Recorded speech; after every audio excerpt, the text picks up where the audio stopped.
Salve, salve, leitores e espectadores antagonistas. Eu sou Felipe Moura Brasil, começando a fazer entrevistas aqui no estúdio da TV Antagonista em São Paulo e tenho a honra de receber hoje alguém que eu já queria entrevistar há muito tempo, já entrevistei por escrito, por e-mail, já fiz muitas perguntas a ele sempre que esse tema surge na pauta. É o professor da USP, climatologista Ricardo Augusto Felício, que tem doutorado em Antártida e se tornou aí um símbolo dessa luta contra o falso consenso, contra o aquecimento global, as mudanças climáticas, efeito estufa. Ele desmente todas essas histórias, refuta teses, hipóteses e se tornou famoso por causa disso. Ricardo, uma honra receber você aqui. Eu que agradeço a oportunidade, Felipe, de estar aqui com vocês. E eu queria começar por um ponto bastante elementar, que muita gente recebe por e-mail essas imagens muito características. Na imprensa, sempre que esse assunto vem à tona sobre o aquecimento global, sempre vem com aquelas imagens das calotas polares derretendo. Parece que são as mesmas imagens usadas. São sempre as mesmas imagens, né? Deve ter uns 20 anos aquela imagem, né?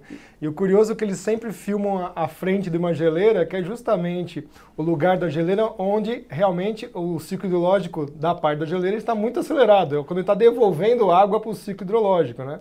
Então aquele fenômeno de rompimento da geleira é uma coisa extremamente natural, não tem nenhum problema quanto àquilo lá, não tem nada a ver com aquecimento e tudo mais. E as pessoas ficam desesperadas, achando que o planeta vai acabar, porque as calotas polares vão derreter, o nível do mar vai aumentar, e aí vai haver maremoto, vai haver tsunami. Os jovens, principalmente, são muito sujeitos a isso. E nessa propaganda do derretimento da calota polar, do aumento da temperatura, tem uma questão que é omitida, que calotas polares também se formam. Não é isso, Ricardo? Você que estudou bastante esse assunto. O gelo também se forma. Tudo que acontece no gelo atualmente é uma resposta de coisas que aconteceram pelo menos 100 ou 200 anos atrás, quando não mais, né? As grandes geleiras estão dando respostas hoje de coisas que aconteceram há 1000 anos atrás. Então, não tem como você fazer uma relação de causa e efeito diretamente quando se trata de geleiras. O mais engraçado é que nós temos mais de 160 mil geleiras cadastradas e o IPCC, que é o órgão da ONU que trabalha com o clima, ele monitora cerca de 40 a 50 pequenas geleiras.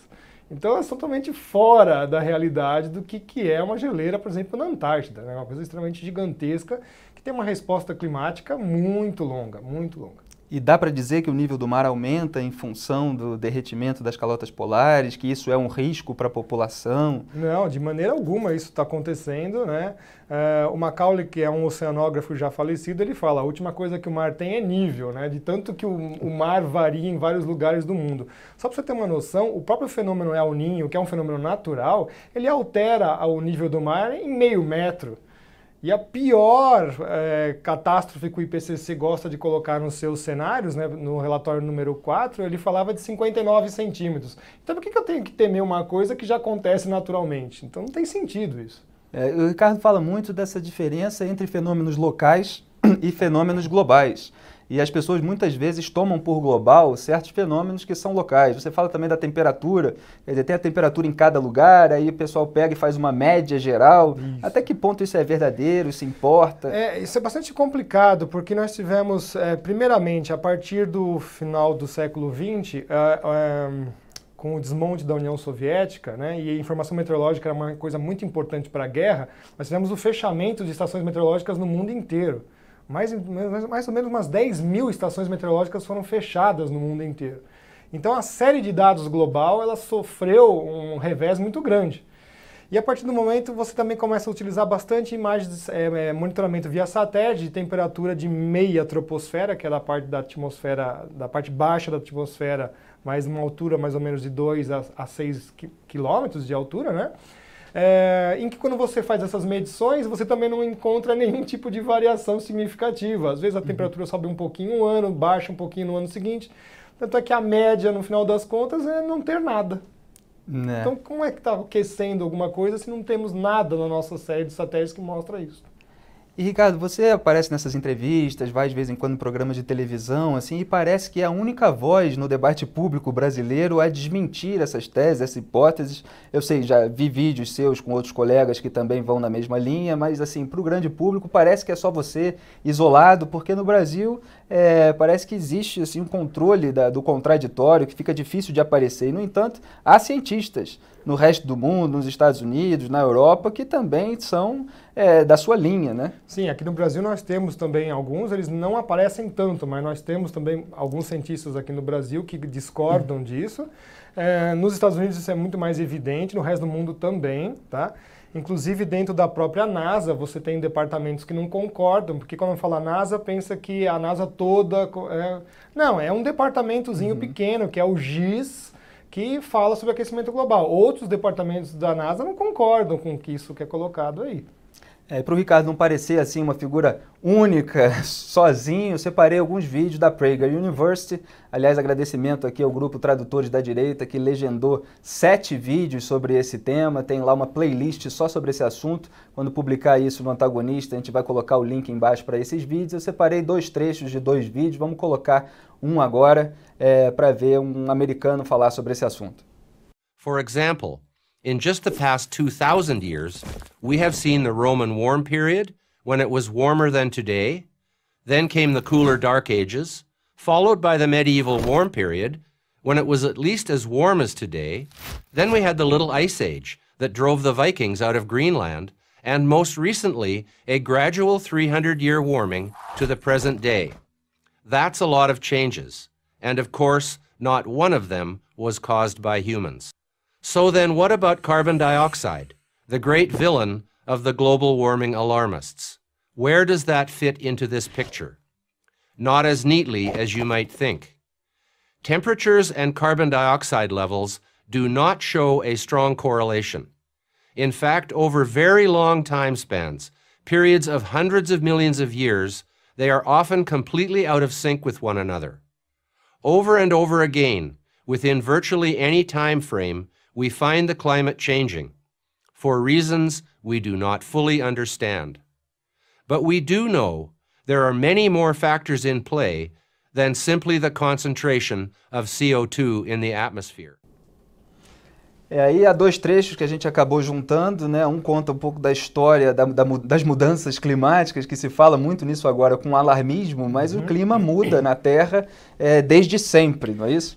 O que o Patrick Moore está colocando é bem interessante. Que Patrick Moore, que é cofundador do Greenpeace. Exatamente, né? Ele coloca uma coisa interessante, que na verdade o aquecimento atual é ridiculamente pequeno, porque nós viemos de um óptimo climático egípcio há 3.100 anos mais ou menos atrás, muito mais quente, depois esfria, tem um óptimo climático romano, pequena idade do gelo, tem um óptimo climático medieval, depois esfria de novo, e aí nós temos agora a temperatura atual, que é muito abaixo do que nós tivemos atrás.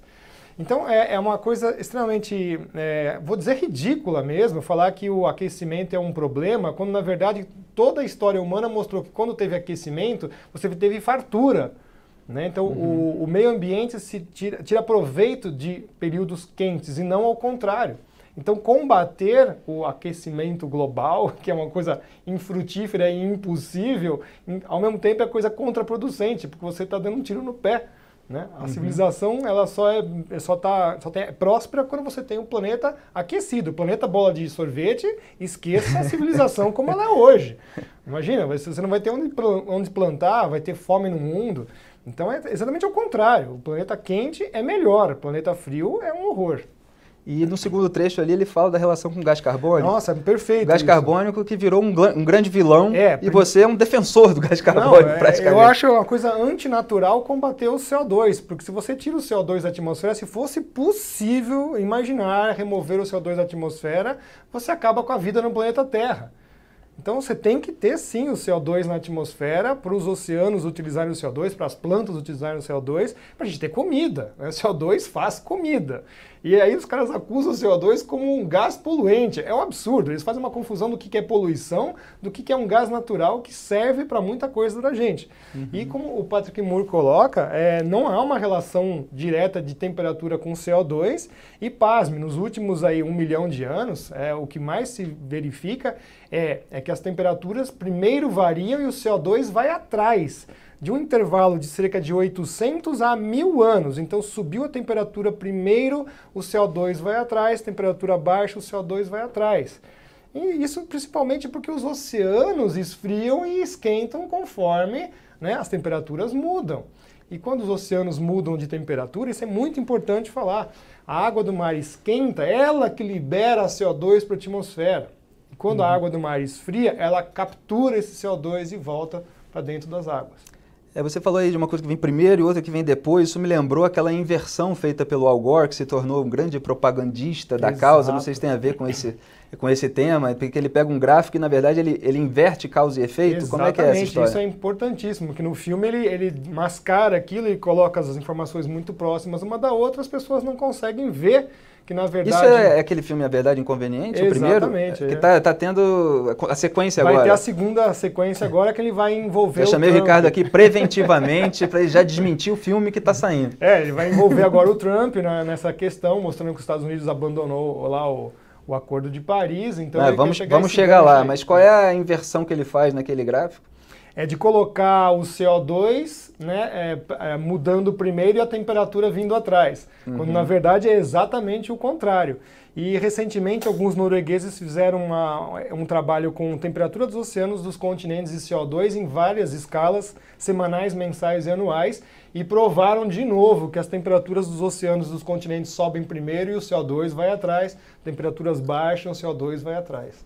Tem uma coisa muito interessante que você fala, que tem muito a ver com as coisas que eu escrevo, inclusive, com a nossa área política, cultural, e você faz isso muito bem na ciência, é que há sempre uma discrepância entre os dados coletados em experimentos, em estudos, e naquilo que você chama muito bem, e eu até passei a adotar essa expressão, que é o resumo político do estudo. Isso. Então, você tem lá aquela experiência feita, coleta tais dados e tal, aí vem aquela síntese, aquele sumário, aquela introdução ao estudo, e isso que é disparado pela imprensa e com a velocidade hoje de reprodução, pela internet, todos os órgãos de imprensa reproduzem, na verdade, o resumo político. Aí, para você provar que o dado daquele estudo não condiz com aquela conclusão, com aquela inferência sobre ele, você começa a ser demonizado como uma figura maluca, porque está em todos os lugares. É isso que acontece? Você tem exemplos para contar? Tem exemplos para contar e tem uma coisa muito pior. Esses sumários executivos saem, às vezes, de 9 a 12 meses antes do relatório grande. Então, como é que sai um resumo sem a publicação dos relatórios? Isso está virando um escândalo nos Estados Unidos tão grande, que é chamado os Climate Gates da vida, né? Tem vários deles mostrando isso. São os estudos que são feitos para chegar à conclusão pré-estabelecida. Exato. Então, o sumário executivo, que você vai ler aquele sumário executivo, depois você vai para o relatório grandão e vê, mas espera aí. Por exemplo, o relatório número 4, na página 444 do relatório, ele fala isso, que, olha, não dá para provar que o CO2 controla a temperatura, porque nós estamos vendo que está ao contrário. Então, está no relatório grandão. E no sumário executivo isso não está. E recentemente isso aconteceu no terceiro ano polar, que foi de 2007 a 2009, sai um sumário executivo de um relatório 9 meses antes do relatório grandão. E aí você vê os caras que estão lá como autores desse sumário executivo não são os caras do relatório grandão sobre a Antártida. Então, a conclusão que está no sumário não tem absolutamente nada a ver com as cerca de 900 páginas do relatório do terceiro ano polar. Aí você fala assim, gente, então isso aqui está virando... Mas as 900 páginas ninguém vai ler, né? Ninguém vai ler. Vai ler só o sumário. Só o é o que acontece, eu desmascarei vários estudos de população carcerária no Brasil, pesquisas sobre estupro, que querem mostrar a população inteira do Brasil como defensor do estupro, de acordo com a roupa que a mulher usa e tal. E você vai ver aquela conclusão que é ventilada na imprensa, as perguntas que foram feitas não tem a ver com aquilo. Não. O dado está tirando a proporção sobre a população carcerária, por exemplo. Então é a mesma coisa que acontece aí com a climatologia. Agora, no caso também que você citou sobre o sumário para executivos, né, esse relatóriozinho pequenininho, né, no caso do IPCC, no quarto relatório, foi o grande escândalo do IPCC. Porque quando se formou a comissão para fazer esse sumário executivo, estavam membros de ONGs, ambientalistas, alguns membros do governo, burocratas, e todos os cientistas que estavam trabalhando no relatório grandão ficaram na plateia. E, de repente, eles começaram a votar, note, a ciência votando as coisas, votando que partes que eles iam colocar nesse sumário executivo. Como a grande maioria do relatório, dos cenários que eles estavam colocando, mostrava que o nível do mar praticamente não subia e as temperaturas mal variavam, que era isso que mostrava de fato, eles falaram, isso aqui não é uma emergência global. Nós precisamos fabricar essa emergência global. E fabricaram. Eles pegaram o pior cenário possível, que era a elevação do nível do mar em cerca de 59 centímetros, né?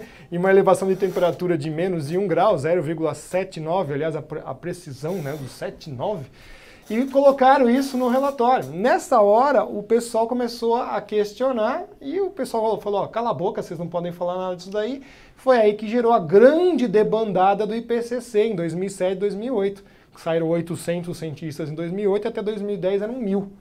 E quando você fala eles, quem são eles? Quem são essas pessoas que ganharam esse rótulo de aquecimentistas? Quem são os grupos, as organizações? É a ONU que legitima o discurso desse pessoal? Sim, a ONU é o grande fomentador desses painéis políticos científicos. Uhum. Eu defendo uma tese, inclusive eu coloquei isso na minha tese de livre docência, que inclusive foi malograda, né? Mas que a ONU vem montando esses painéis políticos científicos, montou o painel do ozônio em 87, o do clima em 88, pasme, pouca gente sabe, mas já tem o painel da biodiversidade e serviços ambientais em 2010. Esse vai ser um enorme problema, ele está passando rasteiro, ninguém está vendo.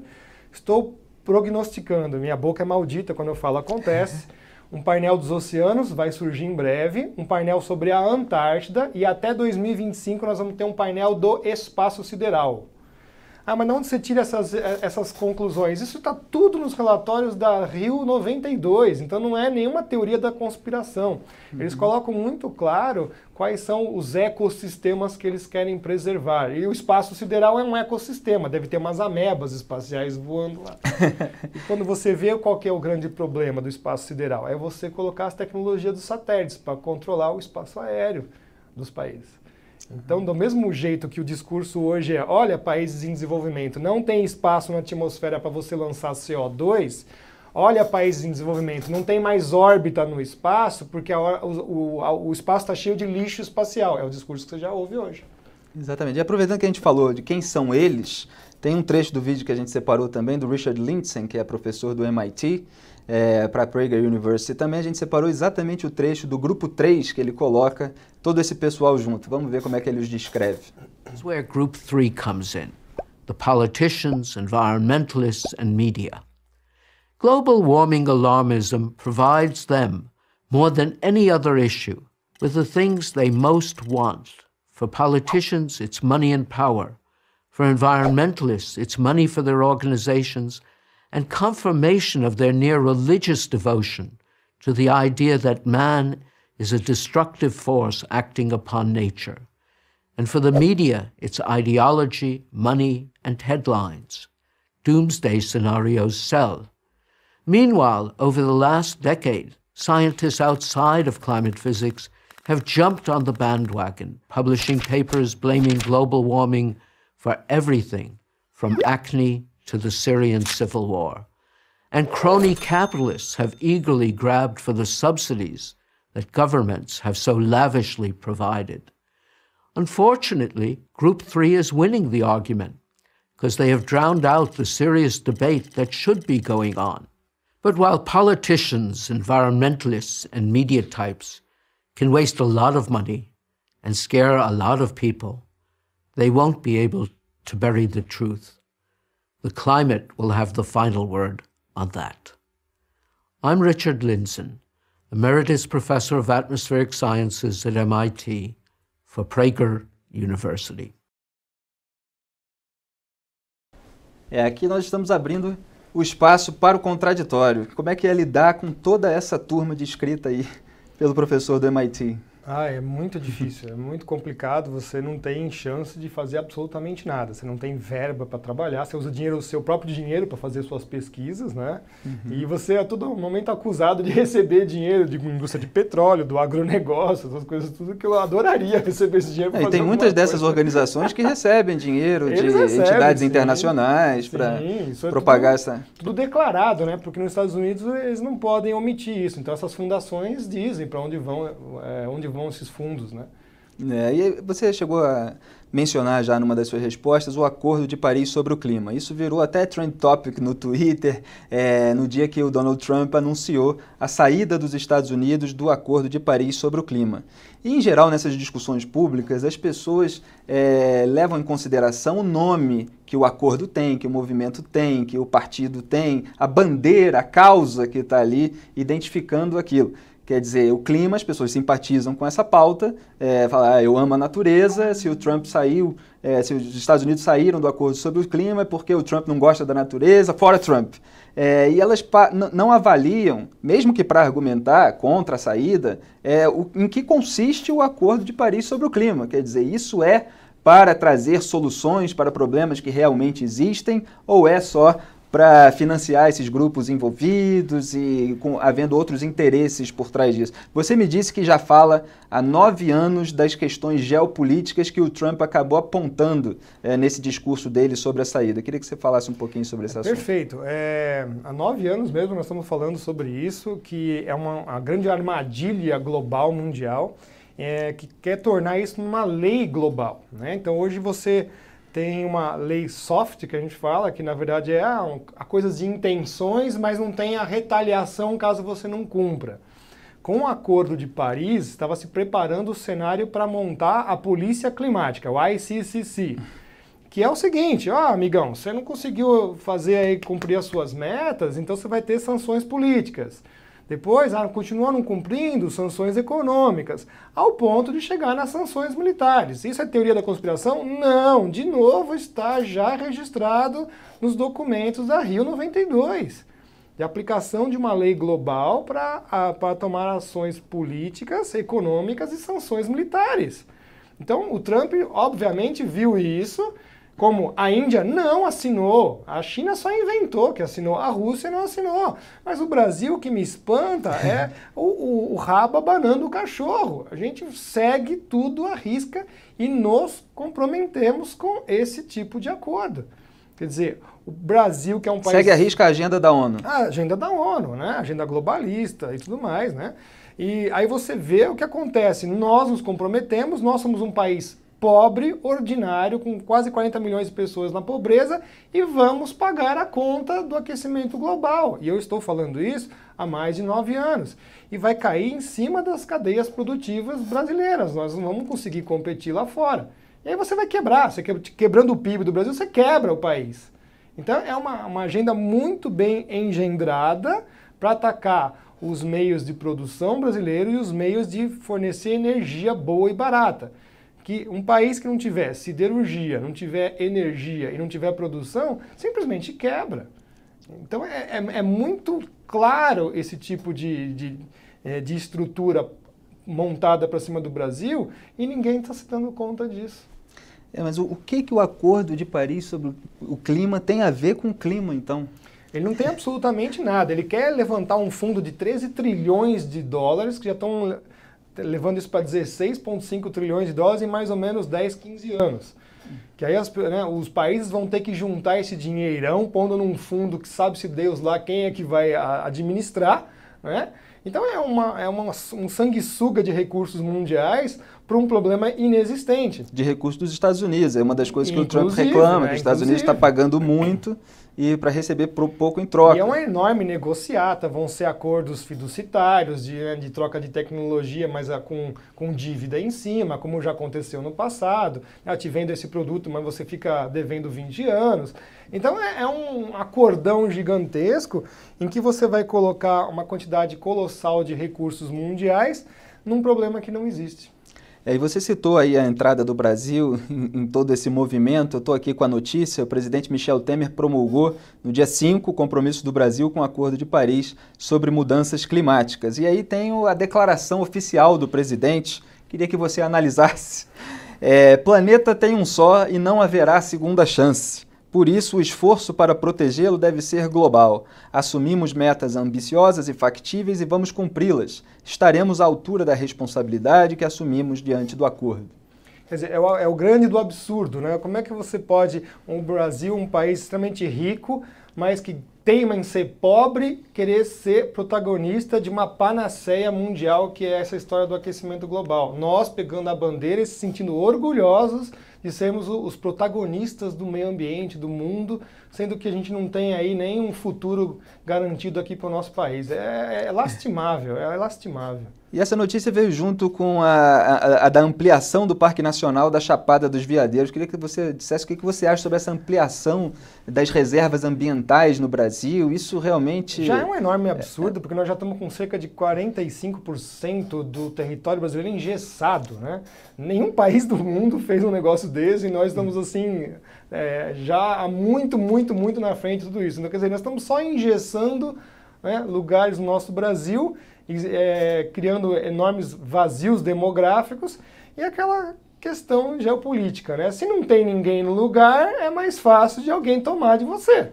Isso é muito claro, isso é muito claro. Mas é tudo feito em nome da natureza, da proteção ao meio ambiente. E você, como alguém da área, não vê essa proteção? Não, isso não tem nada a ver. Exatamente quando você... É mais um argumento político, de bom mocismo, Exato. vamos Todo ficar de bem cientista com todo mundo. Vê que quando o homem está junto ao meio ambiente, na verdade ele trata muito melhor do que ao Deus dará das coisas, né? E efeito estufa? Você vive nesses programas, nessas palestras, desmentindo essa história de efeito estufa e, no entanto, é uma coisa que é um assunto que é ensinado para as crianças na escola. Você pega ali livros didáticos, tem aquele esqueminha sobre o efeito estufa. Qual é a diferença ali daquele esqueminha dos livros didáticos de efeito estufa para o que acontece na realidade? Isso foi uma confusão que fizeram, né? Começa com o Carl Sagan, ele também trabalha em cima disso daí, onde popularizou a ideia do efeito estufa, de dizer que os gases da atmosfera retêm a energia, né? Na verdade, não. A radiação solar incide na superfície do planeta Terra e a atmosfera esquenta de baixo para cima. Tanto é que ela é fria em altitude, ela não é quente. Então já começa por aí. Como é que pode um corpo frio esquentar um corpo quente? É uma impossibilidade física, entendeu? Quer dizer, os livros de física devem ser jogados fora porque você está dizendo que alguma coisa que numa temperatura de 0, menos 10, menos 20, está esquentando alguma coisa com 30. É impossível isso acontecer. O livro de ciências da escola contradiz o de física. Exatamente. Aí você procura isso em qualquer livro de física. Existe esse tal de efeito estufa? Não existe. Nenhum desses livros mostra isso. O geógrafo canadense Timothy Oakes fala, os caras confundiram o greenhouse effect, né, com o glasshouse effect, que é a casinha de vidro. Na casinha de vidro, a radiação solar entra pelo vidro, incide na superfície, troca de frequência, passa para a radiação de onda longa, que é onde você tem uma coisa termal. Essa radiação sai sim pelo vidro, ela não fica presa lá. O que não sai é o ar que esquentou dentro da casinha de vidro. Tanto é que esse ar que esquenta, ele vai para cima da casinha de vidro. Se o agricultor, durante a madrugada, não ligar os ventiladores, o ar quente vai ficar em cima e embaixo vai dar geada do mesmo jeito que dá geada fora da estufa. Então note que o conceito está errado. Tá? A atmosfera não tem uma cobertura de vidro, portanto a atmosfera ela converte uma boa quantidade de energia solar em aquecer o ar. Então é o ar que demora para perder calor, energia. Quanto que eles falam sobre a radiação é a velocidade da luz. Bateu na superfície, trocou de frequência, vai embora para o espaço. Você não vê isso. E aí eles veem, não, mas espera aí, a molécula de CO2 ela vai interceptar essa radiação. Sinto muito. Por quê? Porque a radiação a molécula de CO2 ela intercepta radiação na temperatura de menos 80 graus Celsius. Ou seja, o planeta precisaria estar emitindo numa frequência de menos 80, ou seja, uma bola de sorvete, para o CO2 enxergar essa radiação. E mesmo assim, ele não ia fazer absolutamente nada, porque durante 2 eras glaciais nós tínhamos 10 vezes a concentração de CO2 atual e o CO2 não conseguiu esquentar o planeta. Então, olha só, são duas coisas importantíssimas. Primeiro, o efeito estufa não funciona do jeito que eles falam. E segundo, o CO2 não intercepta a radiação térmica quente, ela pega a radiação fria.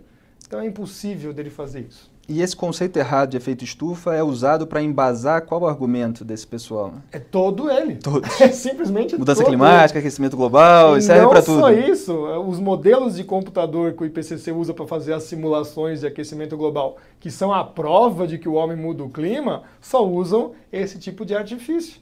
Então está errado. É um erro crasso científico. Maravilha. Vamos analisar algumas imagens aqui dos PowerPoints do Ricardo Felice, de palestras que ele dá. A gente separou algumas imagens, queria que ele comentasse. Pontos nevrálgicos. Isso aqui é muito bacana, né? É dizer como temperatura para climatologia não tem o menor sentido. É o pior parâmetro para a gente trabalhar, porque ele, na verdade, é a resposta de vários processos. Então, quando você fala de aquecimento global, então temperatura global, mas está falando de uma coisa que varia 78 negativo a 70 positivo, tirar a média do seu umbigo. Não tem o menor sentido isso para climatologia. Então, eu coloquei aqui, temperatura para um motor que é um sistema um pouco complexo tem sentido. Se ele esquentar muito, funde, se ficar frio, ele não funciona. Mas climatologia, você tem lá centenas de entes trabalhando dentro da parte da climatologia, terrestres e extraterrestres, e você quer tirar uma temperatura para saber o que está acontecendo com todos eles. Então isso aí é um absurdo, não tem o menor sentido a temperatura global. Próxima imagem, o que nós temos? Por que não acreditar? Esse é do furacão. Dos furacões, né? Os furacões separados por governos dos presidentes americanos. Quer dizer, quantos furacões aconteceram em cada governo de presidente americano? Exato. Os Major Hurricanes nos Estados Unidos são chamados furacões categoria 3, 4 e 5. Então aqui quando você vê os Major Hurricanes que conseguiram chegar no continente, né, segundo lá o Al Gore, teria que subir isso exponencialmente e os Estados Unidos iam ser devastados nos próximos 20 anos. E o que você vê é que depois do George Bush, que chegou 7 Major Hurricanes no continente, o Obama não pegou nenhum. Né? E ele tentou forçar a barra de pegar um no final do governo, mas olha, é bastante questionável. Né? Fez um toque de recolher, armou toda aquela situação. O Roosevelt, gente, olha só, o cara teve 11 Major Hurricanes no governo dele. Né? Então, quer dizer, essa imagem aí, esse estudo, contraria a tese desse pessoal também. Você vê que isso é extremamente variável, tem anos que não teve nada, o presidente Harrison não teve nenhum, Lincoln, Johnson não teve, né? Outros tiveram mais. Qual é exatamente a relação que eles estabelecem da ocorrência de furacões com esses fenômenos que eles com o aquecimento global? É muito bacana que o professor Landsia nos Estados Unidos, que é um exímio climatologista na área de furacões, assim como o professor William Gray, fala assim, olha, com todo esse alarde que o IPCC está fazendo, os furacões iam subir de velocidade 1,5 milha. Bom, um fenômeno que já tem 150 milhas de velocidade, subir 1,5 milha não tem o menor sentido. Tanto faz, não é acrescentar absolutamente nada. Então eles mesmo falam, olha, não tem nada para se concluir com esse assunto. Vamos passar para a próxima imagem. Inverno de 2013. Esse foi bem bacana. Desde 2007, o gelo na Antártida tem crescido bastante, quebrou o recorde dos anos 70 para os anos 80. Isso é o que a gente falou lá no começo, né? Da formação e do crescimento do gelo nos polos. Nós tivemos 5 dias consecutivos de recordes quebrados, iniciando o verão na Antártida. Né? Então, iniciando o verão está batendo recorde de frio. Dias, exatamente. E esse pessoal aí falando em aquecimento global. Por isso que eles mudam para mudança climática, que é um termo mais genérico, e fica mais difícil de ser desmascarado. Aí esse ano o pessoal falou assim, mas esse ano já ficou um pouquinho mais baixo. Eu falei, escuta amigo, peraí, mas toda essa série que você está vendo aqui que está em cinza, que é a média com todos os anos que tem, subiu muito por causa dos últimos 7, 8 anos. Né? Agora já quase 9 anos. Então, aquele ponto desse ano que está um pouquinho mais abaixo, ele está dentro do normal. Porque subiu demais a quantidade de gelo aqui na Antártida. Maravilha. Aí as informações. Próximo. Aqui, né, mostrando os dias consecutivos, a linha vermelha de 2013, 2014 ainda teve um pouco também, né? Então, lá... Esse pico aí é de quê? Já de gelo, né? Que nós tivemos desde a série de 78 até 2013 que entrou o ano. Então você está vendo aqui que está no finzinho do ano, portanto já está no verão da Antártida, pleno verão da Antártida, e quebrando o recorde de gelo aí. De frio. Tem mais alguma imagem? Mais uma? Tem, esse daqui é bem interessante. Essa é a diferença do que eles falam para a realidade. Para a realidade. Então, desde 1998, que a gente fala que esse tal desse aquecimento acabou. Notar a escala ali, né? Que o pessoal vê esse gráfico subindo e fala, nossa, que é meio, 1,5, né? Peraí, desde 98 que o aquecimento, suposto aquecimento do planeta já parou. Parou, isso aí. Tem quase 20 anos, exatamente, fazendo 20 que isso não está acontecendo. Não está mais acontecendo. As séries de satélite mostram isso, as séries de dados meteorológicos das estações mostram isso, E o que você vê é os modelos de computador explodindo a temperatura do planeta. Vai chegar na Lua a temperatura. São modelos de computador que fazem fazem cálculos falsos. Aquela simulação que eu falo do efeito estufa. Eles não levam os entes naturais, né, presentes. Isso aqui é o professor Spencer, né? Ele trabalha em cima disso daí. O John Christie também. Então, está mostrando. Já está em 2012, mas nós estamos já em 2015, 2016, nós tivemos um outro pico. Mas é El Niño, como foi em 98. Então, são El Niño, são efeitos oceânicos. Que não tem nada a ver com o aquecimento global, antrópico, que eles adoram. Você fala muito dos oceanos como os mandantes do clima na Terra. É o pessoal do segundo escalão que a gente fala. O primeiro escalão é o Sol, não tem como discutir, e a mecânica que o planeta Terra faz ao redor da estrela, que também varia, né? São chamados ciclos de Milankovitch. E aí dentro do sistema intra-Terra mesmo, você tem os oceanos, você tem os vulcões, que são a grande incógnita, você nunca sabe quando eles vão entrar em erupção e fazer um alarde total no clima. Eles abaixam a temperatura do planeta 1 grau fácil. Né? Entrar 2, 3 em erupção, abaixa a temperatura do planeta 1 grau tranquilamente, assim, no ano. Né? E as nuvens... Aí já conserta tudo que eles dizem que está errado. Não, mas é engraçado que um vulcão, quando entra em erupção, é toda a produção humana de CO2, de tudo que você pode imaginar de um ano inteiro. Então você está discutindo o quê? Quer dizer, eles ficam falando da responsabilidade da humanidade, dos homens, na produção do CO2, e ela é menor do que um vulcão só entrar em erupção. Ela está 2 a 3 ordens de grandeza abaixo dos entes naturais. Insetos no planeta Terra emitem mais CO2 que toda atividade humana. Então, a gente não tem influência nenhuma. Absolutamente nada. Primeiro que o CO2 não faz absolutamente nada, e segundo que nós não estamos mudando esse valor de CO2. É isso que é o grande conceito problema. deles é o aquecimento global antropogênico. Exatamente.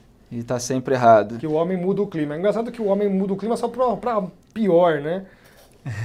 Eu falei assim, peraí, se nós temos o poder de mudar o clima, então por que a gente não muda para melhor? Não, mas é que, veja bem, então fica uma coisa muito contraditória. Quer dizer, quando chegar uma frente fria na cidade de São Paulo, no Rio de Janeiro, eu vou dar uma de Moisés e vou falar que ela não vai passar em cima da cidade? Não vou fazer isso. Porque a gente não tem como fazer, né? E a história das rainforests, aproveitando aqui questões curiosas, né? Como é que é? Chove porque tem floresta ou tem floresta porque chove? Aquele velho dilema Tostines. Exatamente, Tostines, né? As florestas estão lá porque chove, não é o contrário. Elas não geram a sua própria chuva. Tanto é que tem um físico chamado professor Tiago Maia, ele fala, se você pegar toda a floresta amazônica e enfiar no Saara, ela vai morrer, ela não vai fazer chuva. Né? Tanto é que tem seca na floresta. Quando o período de seca que as chuvas vão embora para o hemisfério norte, a floresta, sim, passa por um período de seca, e é normal. Né? E aí que acontecem os grandes incêndios florestais, porque o incêndio florestal faz parte da renovação da floresta, do material biológico que ela acumula. E essa história de que a Amazônia é o pulmão do mundo, isso é mais uma coisa de Deus é brasileiro, e aí falam essas coisas para valorizar o Brasil. A floresta adulta, ela consome todo o oxigênio que ela produz até muito mais CO2 do que ela capta, né? Então... E eu vejo você dizendo que se acabasse a floresta, depois renasceria tudo de novo. Sim, isso já aconteceu, né? Os próprios índios já tacaram fogo na floresta 2000 anos atrás, até os Andes já, né? Você vê os geólitos, que são aquelas figuras que são feitas no chão, enormes, gigantescos. O estado do Acre, mais da metade dele já foi mapeado com essas figuras. Então, para se fazer aquilo, você derrubou a floresta inteira. Né? Então, já aconteceu e a floresta volta, porque a floresta é tropical, ela tem um poder de rejuvenescimento muito rápido, né? 20, 30 anos ela está de volta. Quer dizer, você estuda essas coisas, você fala essas coisas que parecem assim absurdas para muitas pessoas que estão acostumadas a ouvir o contrário, e você acaba sendo tido como alguém que não gosta da natureza, que não está preocupado com o meio ambiente, com a ecologia. Disso, pois é. Como é que essas coisas se relacionam? Infelizmente eu não lembro de um pesquisador russo, mas ele é muito antigo, tem mais de 200 anos. Ele falou que o homem é o único ser que consegue dar sinergia ao planeta e levar a vida para qualquer lugar que ele quiser, através da manipulação da água e tudo mais. Então ele falou assim, o homem está aí para mexer na natureza, tirar o proveito dela, claro, respeitando todos os limites, mas a gente consegue só ter benéfico, isso não é fazer malefícios. Né? Por isso que tem engenharia para tudo, é razão, usar a razão para fazer as coisas. Né? Exato. Aqui pergunta do Edmilson, aluno do curso de Direito da Uninove, campus Barra Funda, São Paulo. As mudanças climáticas no planeta seriam em decorrência do quê, então? Variação solar, primeira, Como é que é essa variação solar? O que muda no Sol? A estrela-Sol ela é pulsante, ela tem uma atividade de um ciclo mais ou menos decadal. A gente fala que é um decadal, 11 anos, aumenta e diminui a sua atividade. Tem um outro ciclo de 90 anos e tem um outro ciclo de 200 anos. Esses são os que a gente conhece. Tá? E atualmente o ciclo 24 está abaixando essa atividade, o ciclo 25 próximo vai ser menor ainda, e ainda coincide com um mínimo de 90 anos. Então, o Sol vai realmente diminuir muito a sua atividade. Só para você ter uma noção, agora em maio, nós já tivemos o Sol mais dias quieto do que todo o ano passado. Não tinha uma mancha solar, o Sol está quietinho, quietinho, quietinho. Então, o que acontece? Ele manda menos energia para o planeta Terra. Se o Sol muda a climatologia de Plutão, que está longe para chuchu, imagina nós aqui, estamos no quintal dele. Qualquer coisa que acontece no Sol muda aqui. Maravilha. Outra pergunta aqui enviada por um professor de Direito da mesma faculdade. Qual é a importância da inclusão nos currículos escolares, a gente já estava falando aqui deles, sobre educação ambiental, na tentativa de desenvolver nas crianças uma consciência verde e sustentável? Eu sou contra isso, sabe? Eu acho que a educação clássica já vai levar você a isso. Então eu acho que educação ambiental, para mim, abre aí um precedente para entrar coisas aí bastante que já estão entrando, né? Principalmente no Brasil, onde essa corrente ideológica acho que já controla as universidades, as escolas. Cabe mais doutrinação do que de fato uma educação. O melhor é que a escola dê as ferramentas para que as pessoas busquem as verdades, a descoberta do fato em si. Exato. Essas discussões, por exemplo, na Inglaterra, desde 2012, caíram fora do currículo escolar, porque eles acham que isso é muito político, não tem muita ciência em cima disso daí consolidada. Olha aí, que exemplo da Inglaterra para o Brasil. Então, aboliu esse assunto, que aboliu esse assunto. O muito filme politizado. Do Al Gore, ele não pode ser passado, isso é uma decisão da alta corte britânica. Eles vão dizer que é censura e tal. Não, eles falam assim, você quer passar isso, você tem que dizer todas as mentiras que tem no filme. Né? Mostrar que o urso polar está se afogando. Pô, o nome do urso polar é urso marítimo, o bicho nada a 200 km se for preciso. Né? E o cara está se afogando? Não está. Tem mais pergunta aqui sobre... José Domingo de Americana manda pergunta sobre as energias renováveis. A indústria das energias renováveis estão hoje dominando a mídia sobre esse assunto? Estão dominando. A pergunta é muito pertinente porque a Alemanha é bastante hipócrita nesse ponto, né? Ela é defensora da bandeira das usinas eólicas e tudo mais, mas ela tem lá suas 30 termoelétricas gigantes e está praticamente terminando mais umas 26 termoelétricas. Então... vai queimar lignito, que é o pior carvão que tem, que é extremamente poluente, lança enxofre na atmosfera e vem pagando de bom moço, né? Então isso é engraçado. O pessoal que defende exatamente a agenda do aquecimento global, o seu país não está fazendo isso. Né? E olha que a conta de energia elétrica na Alemanha é extremamente alta. Né? Você já criou lá os pobres de energia, né? Os velhinhos morrem de frio, porque não tem como pagar a energia elétrica para aquecer suas casas. Agora, Ricardo, como é que é você falar tudo isso que a corrente dominante demoniza você quando fala? Quer dizer, o que está acontecendo aí na sua vida por levar esse contraditório a público? Você tem sofrido boicote, você tem sofrido ataque, fora essa demonização, só de eu falar que eu ia entrevistar o Ricardo nas redes sociais, já vem um pessoal xingando e dizendo que quem desmente o aquecimento global é isso, é aquilo, pessoal que não consegue contra-argumentar, né? Porque no debate público natural seria que você pegasse argumentos e colocasse entre aspas, né, como a gente faz, analisasse, desconstruísse e não saísse xingando aquele que pensa o contrário do que você acreditou. Mas não é isso que eles fazem. Então, como é que está sendo aí essa repercussão de você tocar numa ferida que é tão sagrada para muita gente, que se tornou devota dessa tese do aquecimento global, esse pessoal que se sente aí salvador do planeta? A gente precisa salvar o planeta daqueles que ficam dizendo que o planeta precisa ser salvo o tempo todo? A gente precisa salvar o homem, né? A grande verdade é essa, que nós sofremos a ação da natureza, a gente tem que criar resiliência para as coisas que acontecem. E, de fato, você tem uma perseguição ideológica, política, dentro de todos os meios acadêmicos e tudo mais, para calar a sua boca, cercear completamente aquilo que você fala. E você fica assim preocupado, né? Fala assim, poxa, mas se eu estou tão errado, por que vocês têm que baixar tanto o nível? É só mostrar que eu estou errado, mas vocês não conseguem mostrar que eu estou errado. Vocês precisam baixar o nível, vocês precisam fazer esses tipos de ataque. A gente na área política cultural está muito acostumado a lidar com isso. Pois é, mas então quer dizer que a ciência não é mais ciência. Então ela também está fazendo parte desse pacote, né? É isso que ficou assim meio constrangedor, né? Poxa, o pessoal quer bater. Você acabou de mostrar que CO2 não controla o clima. Não, mas não é bem assim. Mas está aqui a informação. O que você não quer? Se você está construído em cima de positivismo, neopositivismo, ou que seja, né, ciências duras e tudo mais, se está falando que não é, acabou. A hipótese tem que ser descartada. E, Ricardo, você é professor da USP, que é tida, assim, pra gente, que estuda política, cultura, como um reduto esquerdista aí de décadas, muito influente no cenário político brasileiro hoje, principalmente ali nas áreas humanas, e isso na área científica também acontece muito? Você está sofrendo ali restrições lá dentro da USP? Sim, infelizmente sim, bastante. E de que maneira isso ocorre? Várias, né? Desde corte das suas atividades, não ter financiamento, corte do seu salário, né? Você sofre sanções de tudo que é tipo, né? Quer dizer, o pessoal tem muito medo no Brasil do contraditório, a gente está aqui na TV Antagonista abrindo espaço para o contraditório. Conversei aqui com o Ricardo Felício, professor da USP, climatologista, doutorado em Antártida. Ele entende do que fala, você pode encontrar também no YouTube várias palestras dele, várias participações em programas. E foi um prazer, uma honra. Muito obrigado. Ricardo, seja sempre muito bem-vindo.